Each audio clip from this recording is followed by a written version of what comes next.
السلام عليكم ورحمة الله وبركاته. هذه الرسالة إلى محمد بن سلمان الوزراء المملكة العربية السعودية. يا أخي الكريم، الشعب الإثيوبي اللي تعيشون في السعودية ليش تعذبون في السجن بالجوع والعطش؟ يعني أنتم تعلمون قوة الجوع كيف.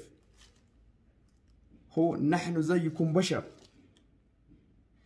كيف جمع نفرات 400 شخص في واحد بيت يجمع وتعذبون بالجوع والعطش؟ يا أخي حرام عليكم، ارحموا يا أخي، نحن زيكم بشر.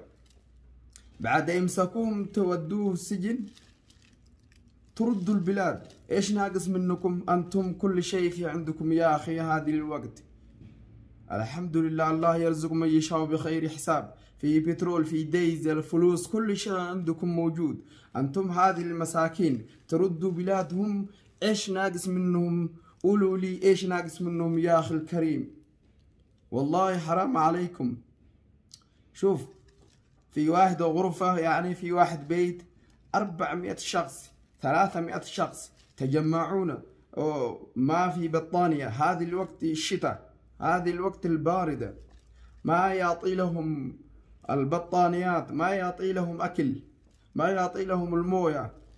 تنومون على البلاطة زي أنا كذا. يعني ما عندكم شيء، ما عندهم ملابس ولا شيء ولا بطانية.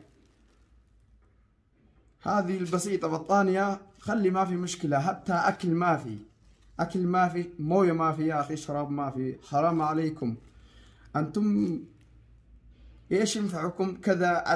يعني نفس زيكم تعذبون في السجن.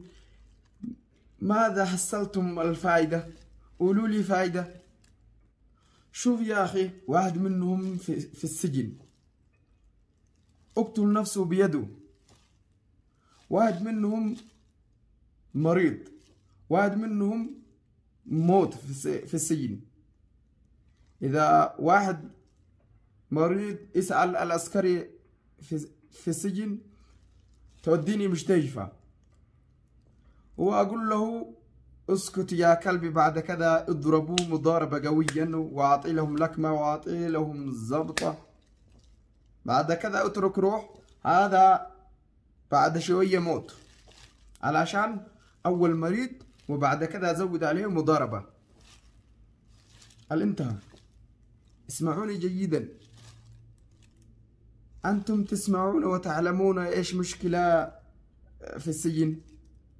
تعلمون. خلي كذا، حرام عليكم، نحن زيكم بشر. تودينا بلادنا. إيش مشكلة؟ إيش ناقص منكم يا أخي؟ تودينا بلادنا بالله عليكم يا أخي، بالله عليكم تودينا بلادنا.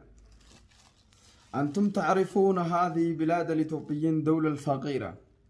ليش طلعنا من بلادنا تدورون الرزق؟ بعد كذا طلعنا من بلادنا تدخلون السعودية تدورون الرزق وتشتغلون عندكم في المزارع، في راعي الغنم، في راعي العبل.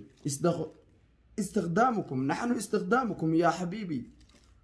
يعني ما يسوي شيء في بلادكم يا أخي، نحن مساكين. بعد كذا حصلنا راتب، أنتم تعطينا بيدكم، تعطينا وارسلنا لأهلنا علشان تعيشوا بها، تشتري عقارات تعيشون بها.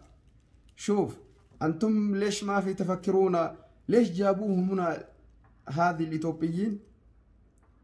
إيش مشكلة يعني يطلعوهم من بلادهم تدخلون هنا في يشتغلوا عندكم؟ هذه السبب. أنتم ما في تفكرون؟ طلعنا من بلادنا تدورون الرزق يا أخي. ما يسوي شيء بلادكم. يعني هذه المساكن، نحن مساكين. إذا حصلنا رزقي وارسلوا لي أهلنا وتشتري لي عقاراتهم تعيشون بها، هذه فقط بس. بعد كذا نفر موت، يعني نفر موت بين الناس. إذا هم قالوا لعسكري تعالوا طلعنا هذه الميتة من بيننا، والعسكري جوابوهم قالوا أنتم إيش دخلكم تجلسوا معه؟ أنتم زيه، أنتم زي الميت. على صغري قالوا كذا، لا إله إلا الله محمد رسول الله، يعني نفر موت ما في اطلع.